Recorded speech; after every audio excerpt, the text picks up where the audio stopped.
Máme pre vás tip na skvelú aktivitu na jesenné večery. Jablko degustácia.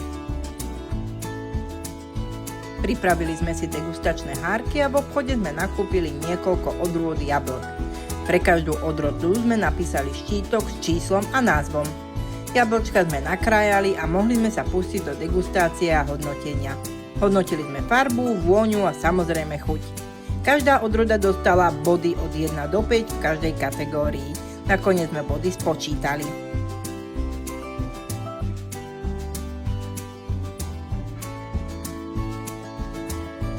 Takto sme postupne ohodnotili 5 rôznych odrôd.